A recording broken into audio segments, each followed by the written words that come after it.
Good evening. My name is Joanne Magley. I'm the Community Information Director for Volusia County Government, and this is the 7 p.m. Hurricane Irma update for Volusia County. With us tonight, we have Volusia County Councilmember Heather Post from District 4, Volusia County Sheriff Mike Chitwood, County Manager Jim Deneen, Deputy County Manager George Rechtenwald, Emergency Management Director Jim Judge, and Volusia County Fire Chief Jeff Smith. So starting us off will be Councilwoman Post. Good evening. The council members are actively involved in distributing safety information throughout this entire process of Hurricane Irma. One thing I want to make sure of is that we're urging all residents and visitors to follow the directives of local officials to be safe and prepared for the storm. So follow the directives, please. This is very serious. Volusia County Citizens Information Center, the CIC, is available for persons with questions about how to prepare for Hurricane Irma. That CIC, that Citizens Information Center, is operating 24/7 until further notice. And that number to call is 866-345-0345. We also want people to download the emergency management app.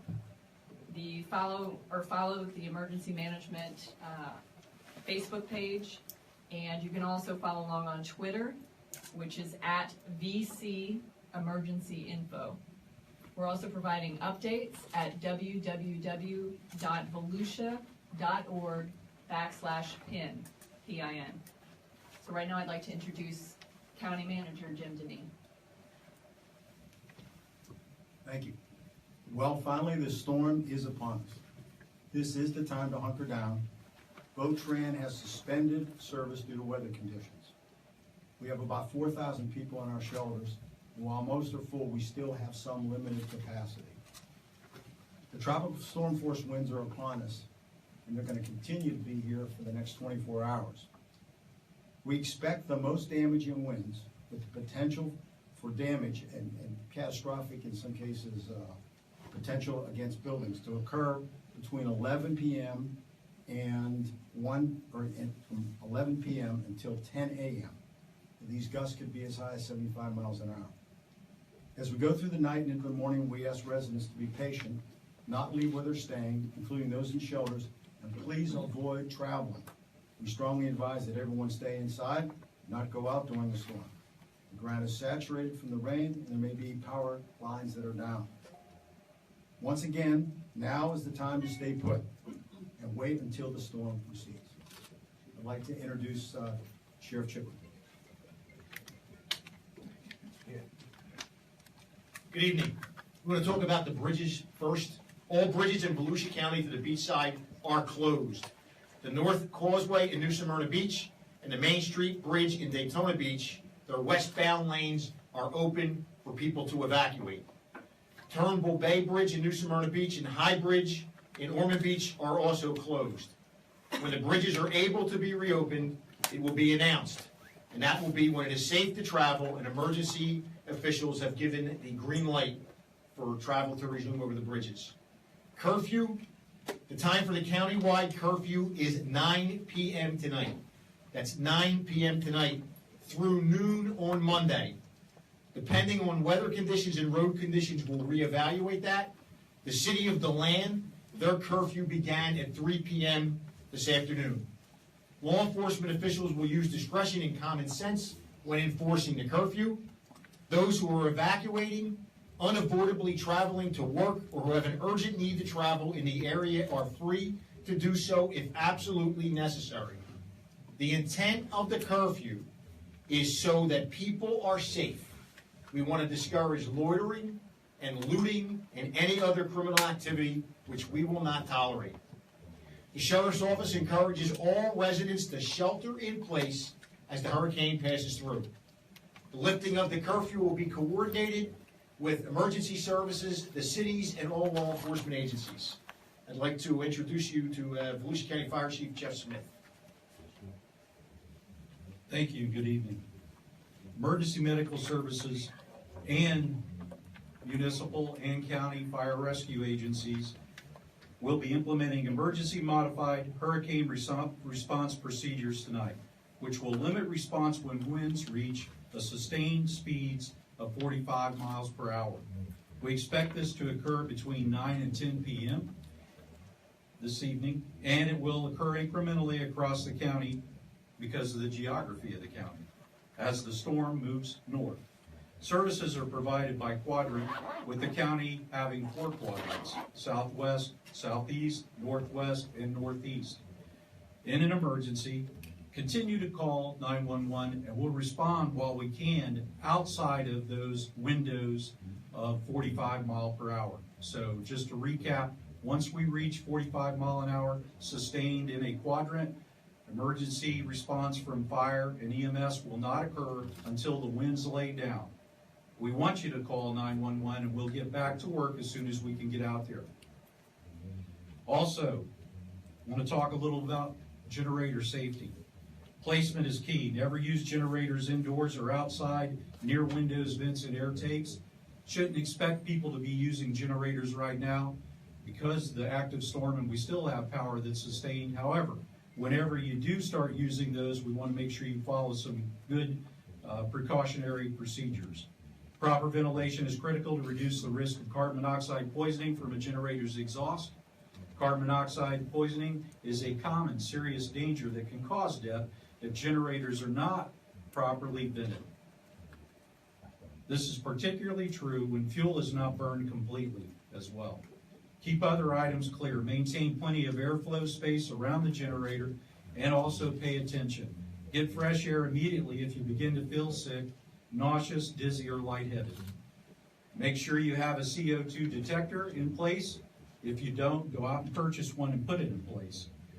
Also want to remind you to ground your generator. Carefully follow all instructions on properly grounding. Keep the generator dry.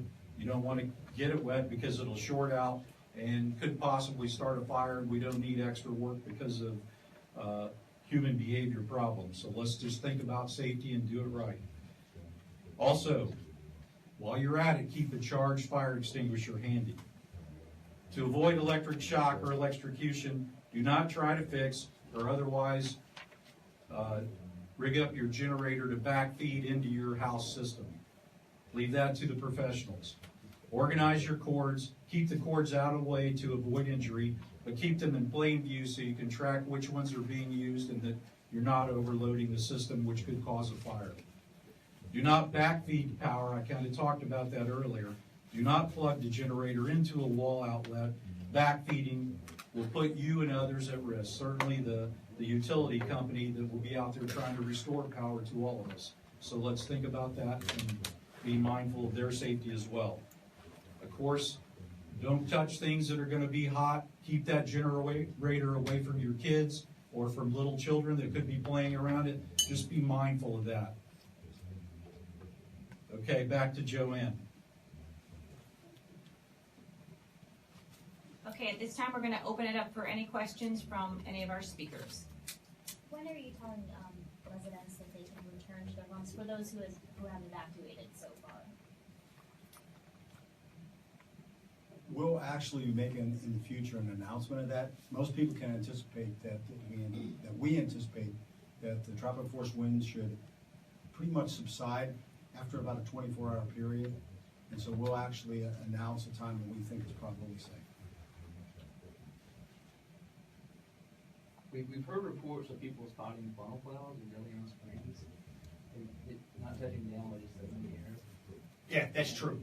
I was up there with a couple of my deputies, and they were responding to a call when the deputies saw the funnel cloud come down, and it went right back up again.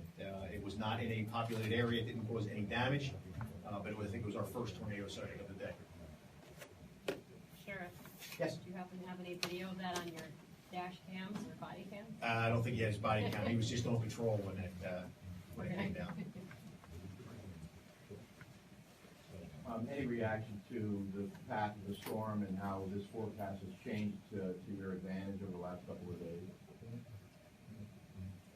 Obviously, we are lucky and avoided what looked like a catastrophic earlier forecast. We're not out of the woods yet. We waited to 7 o'clock to try and understand as best we could when the storm was gonna come through here and to what level the winds were gonna be severe. So I mentioned from 10 p.m. to 1 o'clock tomorrow, we anticipate, 1 a.m., we anticipate the high winds. Now, the issue we're having is that you're still, while it's a narrow band, you're still on a band that's projected by the Weather Service. We actually are worried that it could wobble a little to the right or towards the east. If that happens, then the weather that we get could become a little bit severe. We waited till this time to do this press conference because we now have a little more confidence, like they do, that it still should, if it varies a little bit, it shouldn't vary too much. But obviously, we dodged a major bullet in terms of this being catastrophic. As you can see what's happening, if it happens in the Keys, then obviously going to happen in Naples. But what would your message be to people who now think that they're in the clear and might want to venture outside when things will still get pretty rough tomorrow morning? That would be a giant mistake. As you can see, we still are going to have severe conditions, gusts up to 75 miles an hour, so it's a dangerous situation. Plus, the ground is saturated, so you're going to have a potential of a lot of trees falling over together with wind pushing branches out of trees, electric lines being down, and like we said, this is the best projection we have at this point. It could get a little better, it could deteriorate. So what we're saying is, the storm is now upon us. It's pretty simple. We all did a plan, now we're in the action stage, and what everyone needs to do is stay in place for the next 24 hours. What are the repercussions for those who don't follow the curfew? Are they going to be arrested, or how do you handle that situation? A legal bulletin went out to all the deputies, telling them, what the law is to enforce. And basically, in short, if you don't have a good reason to be out there, you can be arrested. The purpose of it is not to make arrests. The purpose of it is to save lives. But at the same token, if you want to go out there and you want to act like a knucklehead, well, we're going to treat you like a knucklehead. Have we already seen any damage out there from the storm this far? I just traversed the county. I can tell you the only thing I saw so far is on 44 in the land. There's a power pole that snapped and there are some lines down. That's the only thing that I saw, and I don't think we've had anything else reported just yet.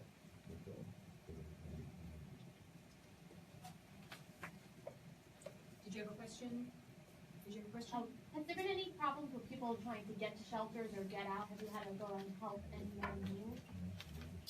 We have helped people in a number of cases. People have a tendency sometimes to wait till the end. We've also moved people to shelters where we had capacity. Like I said, in most of our shelters, the majority of our shelters are pretty much at capacity. We still have a small amount of capacity left. If anyone feels that they're really waited almost too long, they can still make that last call. We'll still find a way to try and help them if they have no other way to get there. But we haven't turned anyone down, and quite frankly, I think a lot of the people that made that decision are happy they did, especially now as it gets dark and the wind speed comes up. This is just a point of clarification. You mentioned the land has a 3 o'clock curfew. Does Deltona have a 6 o'clock curfew as well? We police Deltona. So Okay. Deltona, we set the curfew. The curfew is for 9 p.m. Okay.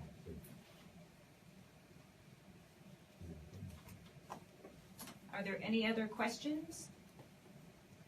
All right, before we close it out, we do want to let the public know that if they see damage to public facilities, buildings, or structures, that they can report it to the Citizens Information Hotline. That number is 866-345-0345. And again, we want to make sure everybody just stays put and keeps looking at the updates on the county's emergency management Facebook page, volusia.org/pin. All right, thank you very much. Thank you.